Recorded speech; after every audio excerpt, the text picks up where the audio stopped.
না জেতার আগেই বলছে চুন চুনকে জেল মে ভরেंगे আর লপটা দেंगे।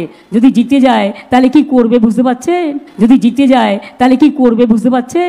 नहीं পিসি তোর চের টেনেই ছাড়বো। ও দয়াল মুর্শিদ যার সখা তার কিসের ভাবনা, মুর্শিদ যার সখা তার কিসের ভাবনা। ফটাফটি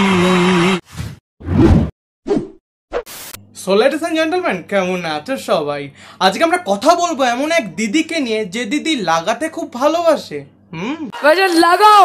তাছাড়াও আমাদের সায়নী দিদি চাটতে খুব ভালোবাসে। সেটা কি চাটতে ভালোবাসে পশ্চিমবাংলার মানুষ কিন্তু খুব ভালো করেই জানে। আরে আমরা মমতা বন্দ্যোপাধ্যায় শিক্ষায় শিক্ষিত, তার দীক্ষায় দীক্ষিত। বন্ধুর বাড়িতে ঈদে গিয়ে বিরিয়ানিটাও চাইবো। আমাকে কে আটকাবে রে? কে আটকাবে? আজকে এই সায়নী দিদিকে একটু লাগাবো। তো চলো আজকের ভিডিওটা শুরু করা যাক। এই সাদা শাড়ি হাওয়াই চটি পরে একজন 65 বছরের উপরের মহিলা পড়ে গিয়ে সেদিন দেখেছেন কিভাবে মাথাটা ফেটে গেছে? হ্যাঁ দিদি দেখলাম, আমার খুব খারাপ লাগছিল, আমার খুব কষ্ট লাগছিল। ভোটের টাইম আসলে কিছু না কিছু ভেঙে যায়, কিছু না কিছু ফেটে যায়। আর এবার গভীর কোশ্চেন ইন মাই ছোট্ট মাইন্ড, ভোটের টাইমে এই দুর্ঘটনাগুলো কেন ঘটে দিদি? ভোটের সঙ্গে কি ওনার কোনো দুশ্মনী আছে? তাও থাকবে না, ডাক্তারকে বলছে না না না আমি থাকবো না হাসপাতালে, আমাকে আন্দোলনে যেতে হবে। না না আমাদের মা বোনেদের টাকা আটকে রেখেছে। না না এই প্রধানমন্ত্রী বাড়ি দিচ্ছে না। না না সড়ক যোজনার টাকা দিচ্ছে না, আমাকে ছেড়ে দিন, আমি হাসপাতালে থাকবো না, আমাকে বাড়ি যেতে হবে। কি উত্তম। অ্যাকচুয়ালি মাননীয়া দিদি আমাদের জন্য খুব ভাবে, হসপিটালের বেডের শুয়েও এত ভাবে। বুঝতে পেরেছো দিদি আমাদের ঠিক কতটা ভালোবাসে, ঠিক হৃদয়ের কোথায় রাখে। কিন্তু যখন সন্দেশখালীর মহিলারা ইনভাইট করে পিঠে খাওয়ার জন্য, তখন দিদি যায় না কেন? হ্যাঁ পিঠে করাবো, মমতা দিদিকে খাওয়াবো, মমতা দিদি এখানে আসুক। আদিবাসীরা তো জানে পিঠে করতে করতে খাওয়াবো, কেউ জানে না, তাহলে আমরা পিঠে করে খাওয়াবো। আপনারা পিঠে খাওয়াবেন বলছেন মমতা ব্যানার্জি? মমতা দিদি আদিবাসীদের পিঠে করবো, খাওয়াবো মমতা দিদি। কি বলে? তো মহা মুশকিল ভাই। দেখুন আমি আজকে এখানে ভাষণ দিতে আসিনি মা। আমি 3 বছর ধরে আমি পশ্চিমবঙ্গের যুব সভানেত্রী। আমি কখনো ঝাড়খণ্ডের বর্ডার, কখনো বাংলাদেশের বর্ডার, যেখানে যেখানে মমতা দি আমাকে পাঠিয়েছে, অভিষেক দা আমাকে ভরসা করে পাঠিয়েছে, সেটা ত্রিপুরা হোক, গোয়া হোক, অ্যারেস্ট হয়েছি, মার খেয়েছি, এফআইআর হয়েছে। খেলা হবে বলেছি বলে ক্রিমিনাল কেস দিয়ে দিয়েছে। খেলা হবে বলেছি বলে ক্রিমিনাল কেস দিয়ে দিয়েছে। আমাদের সায়নী দিদি খেলতে খুব ভালোবাসে, তাই বলে তাকে ক্রিমিনাল কেস দিয়ে দেবে? এটা কিন্তু একদমই ঠিক করেনি। খেলা হবে বলেছে, তো সেই ক্ষেত্রে ক্রিমিনাল কেস না দিয়ে অন্য কিছু দিতে পারতো, তাই না? তাহলে ভালো হতো। ইডি থেকে ডেকে নিয়ে গেছে, ইডি থেকে ডেকে নিয়ে গেছে 11.5 ঘন্টা ধরে জেরা করেছে। ওদের জল অবধি আমি খাইনি। আমাকে বলেছে 11.5 ঘন্টা হয়ে গেছে, আপনি একটু জল তো খান। আমি বলেছি मैं हराम का खाती भी नहीं पीती भी नहीं। আমি বলেছি मैं हराम का खाती भी नहीं पीती भी नहीं। আমি বলেছি मैं हराम का खाती भी नहीं। অ্যাকচুয়ালি হারামের খাবার কে খায় পশ্চিমবাংলার মানুষ কিন্তু সেটা খুব ভালো করেই জানে। পশ্চিমবাংলার কিছু কিছু নেতা মন্ত্রীরা চাল চুরি করে, গরু চুরি করে, কয়লা চুরি করে, শিক্ষা চুরি করে, চাকরি চুরি করে। এগুলো তো হারামের খাওয়া না, এগুলো তো আরামের খাওয়া, তাই না? কি মিথ্যেবাদী লোক ভাই, এত মিথ্যে কথা বলে লজ্জা করে না? ছোট লোক লোক একখানা। हिंदू को मुसलमान के साथ लड़ाने की गारंटी है, यही तो गारंटी है ना। भूखे मरेंगे उसकी गारंटी है, अमीरों को अमीर बनाने की गारंटी है और गरीबों को गरीब बनाने की गारंटी है। আচ্ছা আচ্ছা, এগুলো না হয় মোদি বাবুর গ্যারান্টি, তাহলে দিদির গ্যারান্টি কোনটা? চাল চুরি, গরু চুরি, কয়লা চুরি, শিক্ষা চুরি, এগুলো কি দিদির গ্যারান্টি না কার গ্যারান্টি? হ্যাঁ ये है मोदी की गारंटी। বসুন, এসব আমি জানি। আরে ভাই শোন, যখন বিজেপি থেকে কেউ আসবে না বলতে বিজেপি কে ভোট দাও, খাপ করে হাতে ধরবি, হাতে ধরে বলবি টাকা না দিলে বন্ধু কথা কইও না। আচ্ছা, বিজেপি থেকে যখন ভোট চাইতে আসবে তখন এটা বলবো, আর তৃণমূল থেকে যখন ভোট চাইতে আসবে তখন কি বলবো? চাকরি না দিলে দিদি ভোট চেও না, তাই তো? দেখো বোঝো অবস্থা। পশ্চিমবাংলার নেতা মন্ত্রীরা বিগত 5 বছর ধরে এত ভালো কাজ করেছে, এত ভালো কাজ করেছে, একেবারে কাজ করে ফাটিয়ে দিয়েছে। তাই তো আজকে সাধারণ মানুষ দলে দলে বিক্ষোভ করছে। ভোটের প্রচারে এলাকাবাসীর প্রশ্নের মুখে পড়লেন যাদবপুর লোকসভা কেন্দ্রের তৃণমূল কংগ্রেস প্রার্থী সায়নী ঘোষ। রাস্তা নিকাশি নিয়ে ক্ষোভ প্রকাশ এলাকাবাসী। ভোট না দিলে রাস্তা হবে, প্রশ্ন যাদবপুরের তৃণমূল প্রার্থী।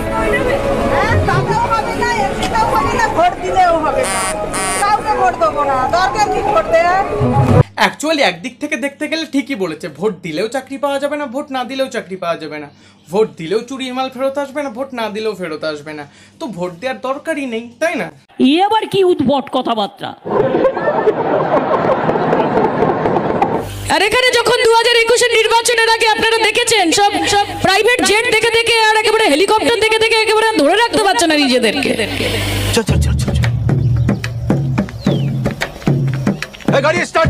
এদিক থেকে ওদিক, ওদিক থেকে জোড়া ফুল থেকে পদ্ম ফুল, পদ্ম ফুল থেকে অন্য ফুল, তার থেকে অন্য ফুল, মানে বোঝা যাচ্ছে না। তাদের তখন বাপ দেখেনি ছাগল ছেলে মুরগি থেকে পাগল অবস্থা, তাদের তখন বাপ দেখেনি ছাগল ছেলে মুরগি থেকে পাগল অবস্থা। ভাবছি মমতাদির সাথে হাঁটতে হলে তো আমাদেরকে পায়ে হেঁটে কষ্ট হবে, বিজেপির সাথে হাঁটলে তো একেবারে প্লেনে চড়ে ঘুরে বেড়াবো, উড়ান খাটোলা উড়ান খাটোলা উড়ান খাটোলা। এতক্ষণে বুঝতে পারলাম মোদ্দা কথা, সায়নী দিদি সাইকেলে করে প্রচার করছে কেন। এখন সাইকেল দেখে সিম্পেথি গেন করবে সবুজ সাথী সাইকেল, আর ভোটে জিতলে একেবারে প্রাইভেট জেট উড়ান খাটোলা করে একেবারে দিল্লিতে পাড়ি দেবে। উড়ান খাটোলা। আচ্ছা। সাইকেলে প্রচারে যাদবপুর কেন্দ্রের তৃণমূল কংগ্রেস প্রার্থী সায়নী ঘোষ, সঙ্গে রয়েছেন বিধানসভার অধ্যক্ষ তথা স্থানীয় বিধায়ক বিমান বন্দ্যোপাধ্যায়। মিছিলে প্রচুর সংখ্যক মহিলাদের উপস্থিতি।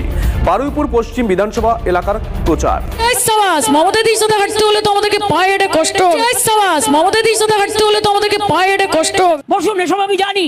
আমরা কিন্তু জয় শ্রীরাম বলি না, হুঙ্কার দিয়ে দিয়ে যুদ্ধ করব বলে বলে বাইকে করে তিলক লাগিয়ে জয় শ্রীরাম বলে বোম ফেলো, জয় শ্রীরাম বলে বলে গুলি চালাও, জয় শ্রীরাম বলে বলে মানুষকে থ্রেট দাও, আমরা সেটা করি না। আমরা বলি সিয়াপতি রামচন্দ্র কি।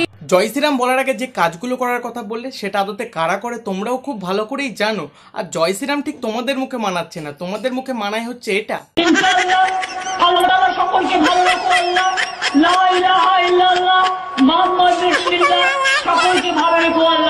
জয় শ্রীরাম বলে বলে মানুষকে থ্রেট দাও, আমরা সেটা করি না। আমরা বলি সিয়াপতি রামচন্দ্র কি জয়। অ্যাকচুয়ালি দিদিমণির চটিগুলো দেখতাম আর ভাবতাম চটিগুলো কে চাটে, এত পরিষ্কার করে রাখে, ধুলো জমতে দেয় না। তারপরে বুঝতে পারলাম চটিগুলো কে চাটে। এত যদি চাটে চটি কি আর নোংরা হয়? আমি তো গর্ব করে চটি চাটি, আমার কোনো অসুবিধা নেই। বাংলার চটির অসাধারণ স্বাদ। আমি খালি দেখতাম আর ভাবতাম মমতা ব্যানার্জি মানে মাননীয় মুখ্যমন্ত্রীকে এত চটিকে স্পন্সর করে, কখনো ধুলো দেখিনি ওই চটিটাতে। যখনই দেখতে পাচ্ছি ক্যামেরায় জুতোটা দেখা যাচ্ছে, চটিটা মানে জুতো তো না, হাওয়াই চটি দেখা যাচ্ছে সাদা ফকফকে। সবসময় জেনারেলি তো আমাদের হয় না, আমাদের জুতো তো নোংরা হয়। এখন বুঝতে পারলাম কি করে এত চাটছে মমতা ব্যানার্জির আশেপাশের লোকজন, মানে কেউ একটু ধুলো লাগতে দিচ্ছে না চটিটাতে। মানে এখন কম্পিটিশন শুরু হয়েছে তার জন্য, মানে পুরো সাদা। পশ্চিমবঙ্গের মাটি, এই মাটিতে মা দুর্গার পূজা করা হয়। যেই মায়ের দুর্গা পূজা কিন্তু সত্যি শ্রীরাম নিজে করতেন।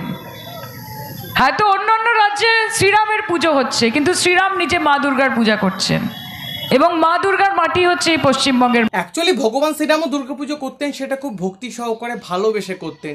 এখনকার মতো আজান বাজিয়ে দুর্গাপুজো করতেন না তিনি।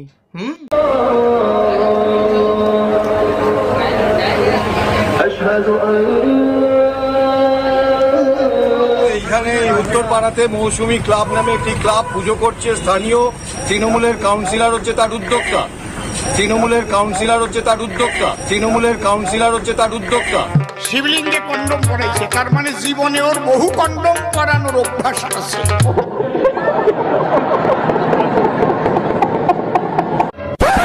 যারা বলে যে 12 বছরে কি হয়েছে, তাদের কাছে জানতে চাই যে 34 বছরে কি হয়েছিল।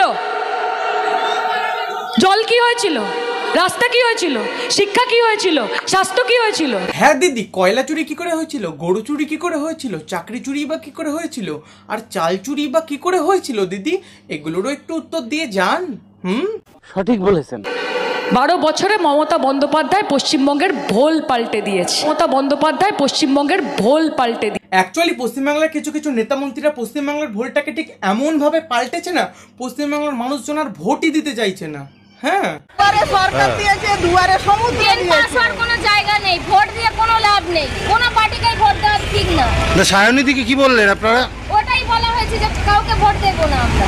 কেন কেন ভোট দেবেন না কেন? এই জল নেই বলে? জল কোথায়? জল পাশার কোনো জায়গা নেই। চোর বললো তো চোর হোক, জাত ভালো।